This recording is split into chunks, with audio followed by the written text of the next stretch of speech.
Hi there strikers, here is the second part of the real story of The Conjuring. Upon examination, she noticed a puddle of blood at the point of impact. She checked for bees or anything else that could have caused the puncture in her leg but found nothing.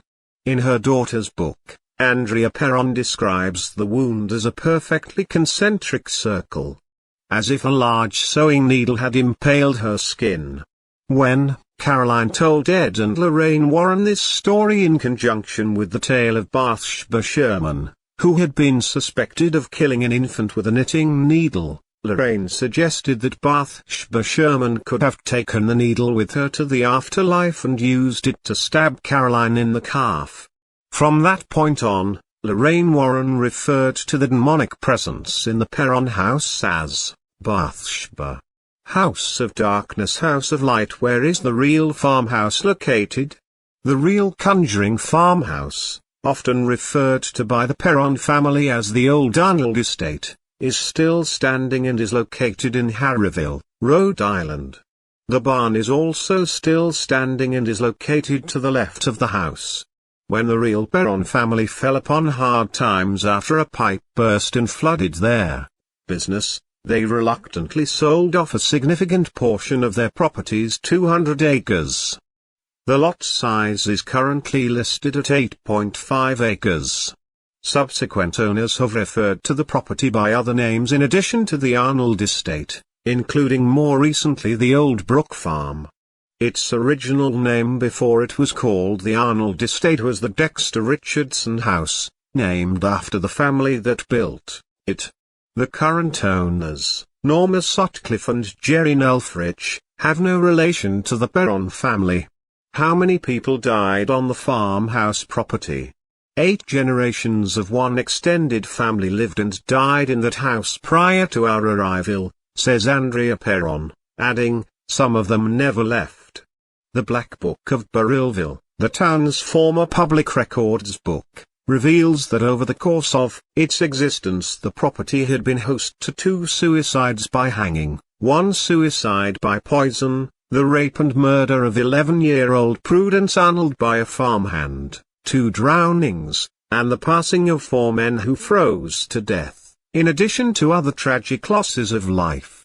In her book, Andrea Perron addresses the members of the Arnold family who died on the farm, where she states, most of the recorded deaths which occurred on the farm were in that family, Mrs. John Arnold, Harmony, Johnny and Prudence. Even Bathsheba was an Arnold. However, with regard to the rape and murder of 11-year-old Prudence S. Arnold, her official death record indicates that she died in the town of Uxbridge, Massachusetts, not Burrillville, Rhode Island, revealing that her place of death was likely not on the farm. Furthermore, the record lists her cause of death as, her throat was cut by W.E.K. These initials contradict the name Andrea gives in her book. Bill Norton. The first initial W could possibly stand for William, which can be shortened to Bill. However, this still doesn't explain the last name being incorrect. Andrea cites her source as being the Black Book of Burrillville, which was complied by a man named John Smith with additional entries by J.C. Mathewson. Did the seller of the Arnold estate disclose to the Perron family that the house was haunted? No.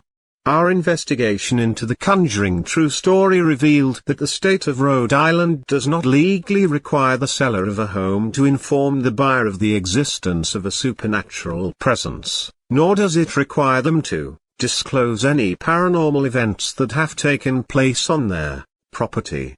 However, in her book House of Darkness, House of Light, Andrea Perron states that on the day the family moved in, the man selling the house told her father, "Leave the lights on at night."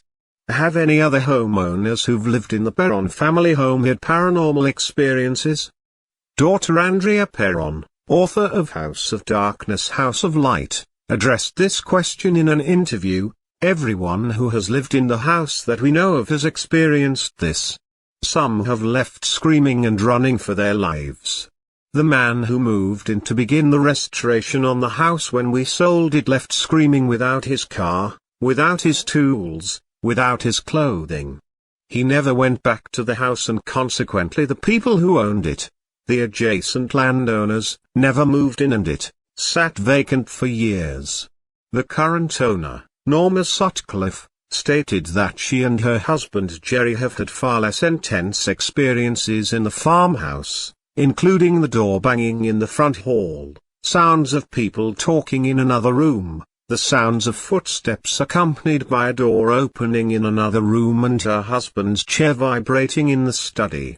The only things that were ever visible to them were a blue light that Norma saw shoot across the bedroom, and her husband once thought he saw a fog in the home.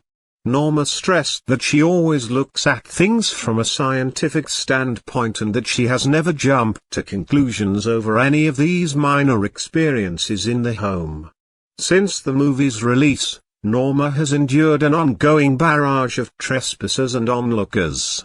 To fight back, she spent months gathering evidence to disprove both Andrea Perron's story and the movie. During Norma's conversation with Andrea Perron, she states that a minister and his wife who had lived in the home never spoke of experiencing anything paranormal.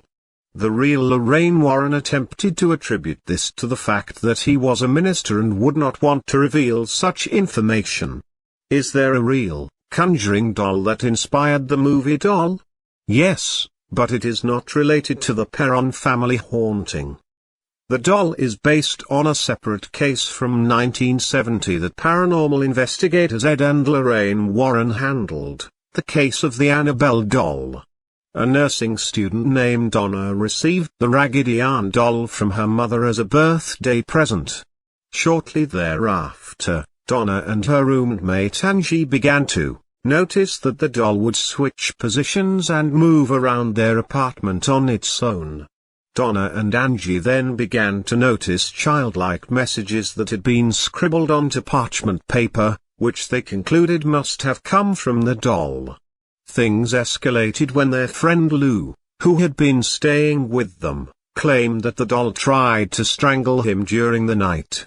On another occasion, Lou believed that the possessed Annabelle doll was responsible for bloody claw-like scratches that mysteriously appeared across his chest when he went to investigate a noise coming from Donna's room. In an attempt to rectify the situation, a séance was held. The medium informed them that the doll was possessed by a young girl named Annabelle, who had resided on the property before the apartments were built.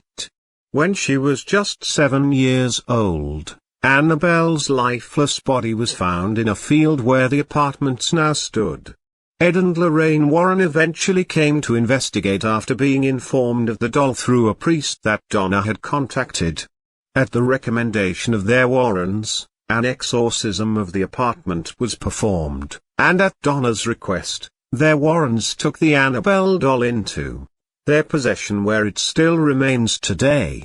The Conjuring movie had been in the works for over 20 years, ever since paranormal investigator Ed Warren played producer Tony DeRosa-Grande a tape of his interview with Caroline Perron that he had recorded during his first visit to the farmhouse.